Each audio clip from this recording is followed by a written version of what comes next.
We begin in Berkeley, where hundreds of students walked out of class today, all to show support for the Palestinian people and call for a ceasefire in Gaza. Good evening. I'm Ryan Yamamoto. And I'm Elizabeth Cook. Our chopper over the scene at Sproul Plaza this afternoon. Katie Nielsen spoke to protesters about why they feel they could be putting their futures in jeopardy by raising their voices. This was one of the largest gatherings in the Bay Area to support Palestine since the conflict escalated just about 3 weeks ago. There are still dozens of protesters here, even hours after the main rally. Many of the students we spoke to this afternoon said they did not want to show their faces or reveal their names because they were afraid of retaliation, both now and in the future. You can't! We can't do a genocide! Israel, you can't! What do we want? Justice! What do we want now? Students here at UC Berkeley left their classes today, marching to Sproul Plaza to show support for the people of Gaza. Hey! Ho, ho!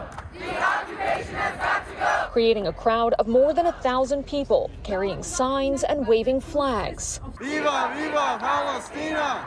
Many of whom were also wearing some type of mask. Out of concern for my future and a concern for my family's well-being, I don't want to be identified. This Berkeley student asked us not to use his name, saying he fears the repercussions of attending the rally.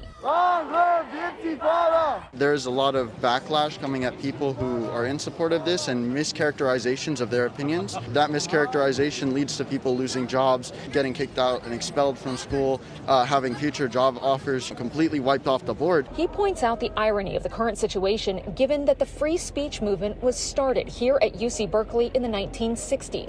Yet many of the students who attended today's rally say they're afraid of publicly supporting Palestine, pointing to numerous examples of backlash, including right here at Cal, where corporate law professor Stephen Solomon recently wrote an op-ed in the Wall Street Journal titled "Don't Hire My Anti-Semitic Law Students." And on the East Coast, students at Harvard and NYU have had job offers revoked or been blacklisted by employers after signing letters expressing support for Palestine. For a lot of these people who don't have any covering on, I mean, I admire their bravery, right? But for me, it's just that I have a certain fear as an Arab and as a Muslim that, like, I might be identified, I might be watched, I might be, like, monitored. Fear, that's something that came up a lot today on both sides. I feel wildly uncomfortable that there's so many students on my campus who are proudly supporting a terrorist organization that has committed that. So I'm just here not by any means to counter-protest. I'm just here to visualize for myself who I need to stay away from. Vita is a senior here at Cal and says some of the chants, like this one, From the river to the sea, Palestine will be free! are suggestive of wiping Israel off the map.